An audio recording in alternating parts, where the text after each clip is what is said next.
Hallelujah. Palakpakan po muna natin ang Diyos na buhay.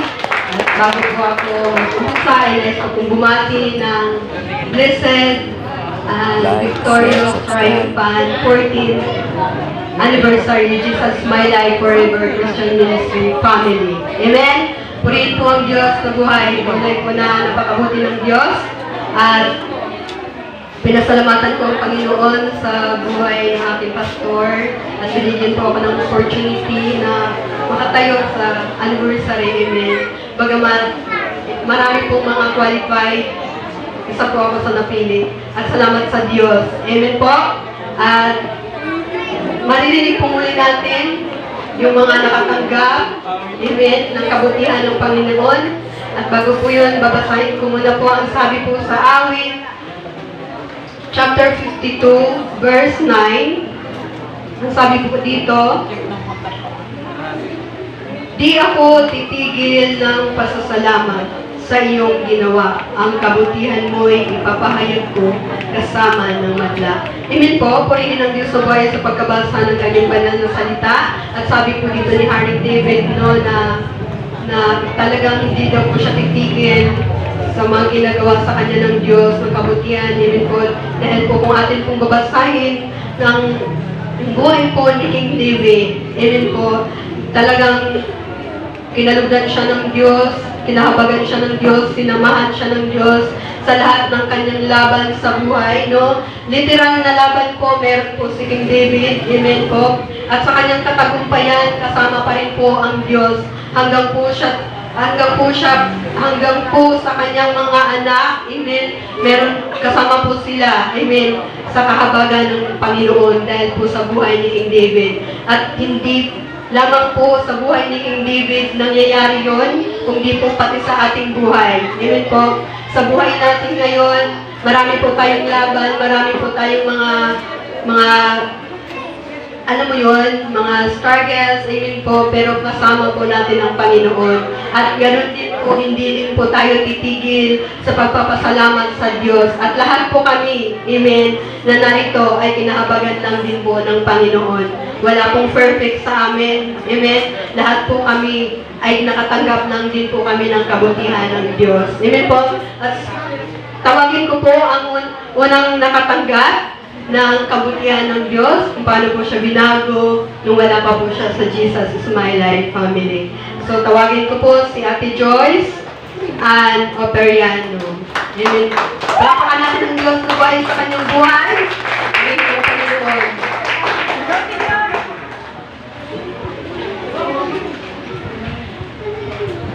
Isang mapagpalang hapon po sa inyong lahat. Dito po ako para magpahayag ng kabutihan ng Diyos sa aking buhay.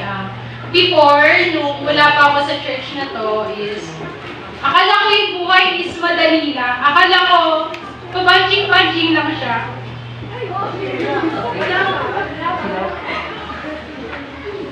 So, dati, pag masaya ko, lagi lumalabas sa bibig ko, tara, inom.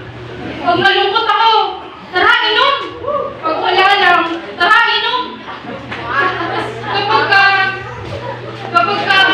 Kapag feeling ko, pag uminom ako, pag hindi siya natatanggal ng alak, yung nararamdaman ko, yung pain, yung suffering, yung mga pressure, nag-yosi ako. Kasi, akala ko dati, kapag nag-yosi ako, binuga ko yung puso, akala ko kasama ng puso, sasama yung hinanakit ko, yung pain ko, yung pressure ko. Hanggang sa, dumating ako sa point ng buhay ko na, sabi ko, Lord, ba't gano'n? Ba't kahit anong inom ko, sama sa kaibigan ko, akala ko masaya ko kapag nandun ako, okay, pagka-uwi ko, nandun pa rin yung sakit, yung pressure, yung suffering ko, nandun pa rin siya. Hanggang sa sabi ko, Lord, tulungan mo ako, kasi hindi ko kaya, hindi pala siya ganun kadali. To make a story short, March 9, 2024 last year, napunta ako sa church na to. So, Amen. After nun, talagang nakita ko yung pagbago ng Diyos sa buhay ko. Tinulungan niya ako, nakawala ako dun sa bisyo ko. Kapag naman hindi natarayin nila sa bibig ko. Kapag malungkot ako, gusto ko na lang nasa church. Kapag masaya ako, gusto ko nasa church na to. Tsaka kapag yung buhay ko parang wala lang, parang normal days lang, gusto ko laging nasa church na to. Kaya minsan nalulungkot ako kapag hindi ako nakakapag-church. Kasi parang ito na yung naging buhay ko. Kaya masasabi ko talaga na sa church na to, nabago talaga yung buhay ko. Kasi sobrang binago na Diyos yung buhay ko. Diyos ang nakakaalam. Alam niya kung sino ko dati at sino na ako ngayon. Kaya sa Diyos ang lahat ng pagpo. Amen po. So, napakabuti po ng Diyos sa buhay ni Ate Joyce, no? At, di ba, Waymaker, Miracle, di ba, sabi kanina sa kanta, Promise Keeper, si Lord. Amen? Purihin ang Panginoon. Tunay po ang Diyos na buhay sa Jesus My Life ay tunay na nagpapabago ng buhay. Dahil kami din po ay isa rin po sa mga binago katulad nila. Hindi po kami nakatayo dito.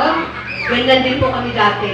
Pero dahil sa kahabagan ng Panginoon, dahil po siya po'y mabuti, lagi po niya tinatawag yung mga tao, lalo na yung pabagsak ng buhay. Amen po. Kaya po diba sa Matthew 11:28, nasabi po niya, pagka tayo nahihirapan, tayo daw po ay lumapit sa Kanya at bibigyan niya tayo ng kapahingahan.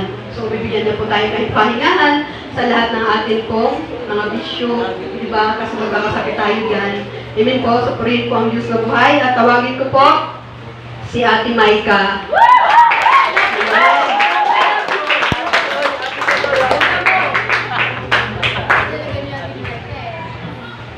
Mapagpalang araw po sa inyong lahat. Amen. Bago po ako magsimula, gusto ko muna po magpasalamat sa Panginoon dahil binigyan niya po ako ng pagkakataon para po mapahiyag ko po kung ano po yung testimony ko ngayong anniversary. Bago ko po makilala si Jesus at bago po ako makarating dito sa church, is kapag po malungkot ako or may dinadala po akong bigat, sa inom po ako lagi lumalapit sa mga barkada po. Tas yung mga hinanakit ko po sa buhay, lagi ko pong dinadaan sa mga kaibigan ko po. Sa kaibigan ko po ako lumalapit kesa po sa Panginoon. At noong 2024 po, sa lahat po ng kalungkutan ko at kasiyahan, sa inom ko rin po dinadala. Nagpapasalamat po ako sa buhay ni Kuya JJ kasi po simula po nung kapatid po siya, tuluyan ko na pong tinigilan yung pag-iinom at masama pong gawain. At ngayon po, nagpapasalamat po talaga ako sa Panginoon dahil dinala niyo po ako dito sa Jesus is My Life. Sa pinumapok po ako sa church na ito, nawawala po lahat ng bigat sa puso ko at dumagaan po lagi yung pakiramdam ko. At nagpapasalamat din po ako kasi nakilala ko po yung mga bubuting puso. Mga bubuting puso ko. At ngayon po, dati po kasi hindi po ako sa Panginoon lumalapit kapag ako po ay masaya o malungkot. At ngayon po, sa tuwing ako po may problema or iyak, sa Panginoon na po ako lagi lumalapit. Hindi po kasi ako kapaniwala dahil hindi ko naman po masyadong iniisip po Panginoon ng dating. Ngunit ngayon, mukhang bibig ko na po siya. Kahit po sa mga pinsan, pamilya ko po, lagi ko na pong pinabahagi yung kabatuyan po ng Diyos. At yun lamang po, lahat po ng papulit. Salamat karangalan niyo sa Panginoon. Salamat po, thank you Lord. Amen. Praise God. Napakabuti ng Diyos, no? Katulad po, ang mga kabataan ko kasi ngayon talaga, no? Lagi po, barkada, amen. Pero dahil po ang Diyos ay mabuti, Jeremiah 29:11, di ba? Ayaw po ng Diyos tayo pahamak, tapos po bibigyan niyo po tayo ng pag-asa. Amen.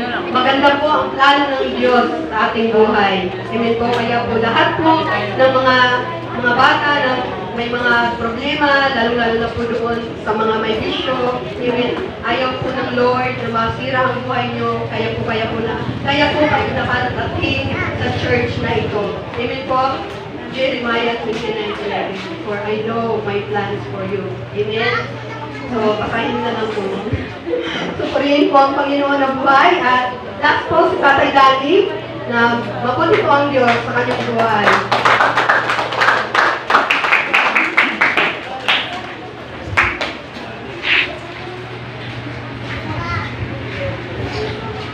Hello. Pagpalang akong po, medyo nawalan pa kasi, minsan lang po ako na, sa ganito, di ko alam po kung ba ako, pinagkaluan ng Diyos na magpayag. Nagpapasalamat po ako. Dati po, galing ako sa ospital. Paglabas ko doon ako nakatuloy sa manugang ko. Araw-araw po, sabi ko, ito ko yung magiging buhay ko dahil may kapalisanan ako, wala na akong trabaho. Isang araw po, dumalo po si Sister Arlene. Tinanong ko yung manugang, ano ba yan? Sabi niya, ay, mag-study. Sabi pa, dito ka, makinig ka. Sa ano naman po, paano nagtagal, nakinig po ako sa kanila hanggang sa balik niya, inanyayaan po ako na dumalo dito sa Jesus Bible for Ministry. Amen. Sabi niya, Dani, wala ka namang ginagawa, wala akong itutulong sa'yo, sumama ka na lang sa amin. Sabi ko, hindi ko kaya, wala akong sasakyan. Sabi niya, ay hatid, sundo ka naman. Sumama na po, hindi na ako nagdalawang isip, dalawa salita, kasan po. Sige, pagdating natin ko, dito na po ako. Amen. Ayun po, ako si Brad Boy po, tumibirnis pa lang po. Bago mating ang alas 3, nakakain ako ng salita ng Diyos. Amen. Ano kung lumalawak ang pakiramdam ko? Sabi ng anak ko, Pa, sino ba yung pupunta sa iyo? Sabi ko si Brad Boy. Pa, nagpapasalamat kami sa kanya. Sabi nung sa kong anak, sabi, bakit naman? Eh kung wala dito yung si Pastor, bakit ipapadalaman natin sa bahay? Saan ba? Sa kulungan. Sa ginawa ng mama natin. Oo nga, no? Yung mga anak ko po, hindi masapang nagpapasalamat po ni Brad Boy at saka po kay Sister Arlene. Sabi ko, salamat sa mahal na Diyos kasi nahiyaan ako sumalo dito na wala ako po. At pag yung mga kakarati ko, galit ako. Dahil asawa ko, inago ng iba. Ngayon po, binabati ko po sila, iniinda ko. Kasi, paano kung pumasok sa isip ko, batiin mo ang kaaway mo. Bago mong bigyan ako. Salamat po. Mga hapon. Jesus Malagong Ministry. Hindi ng Panginoon. So, di ba? Alam ng Diyos kung ano po ang nasa puso ni Tatay Danny. Amen. So, gusto ng Lord na mawala sa kanya yung sakit, tampo, inanakit, galit, yung sa kanyang asawa, no? Kasi si Jesus, lagi po niyang inantabayanan. Amen. Hindi man po natin siya nakikita, ngunit po nakikita po niya kung ano po at sino po tayo. Amen po. Purihin po ang Diyos na buhay. Tunay po mabuti ang Diyos sa church na ito. Dahil po, nakikita ko masaya po kayo. Amen. Smile kayo dyan. Amen. Palapakan natin ang Diyos na buhay at welcome po ang susunod, ang elders.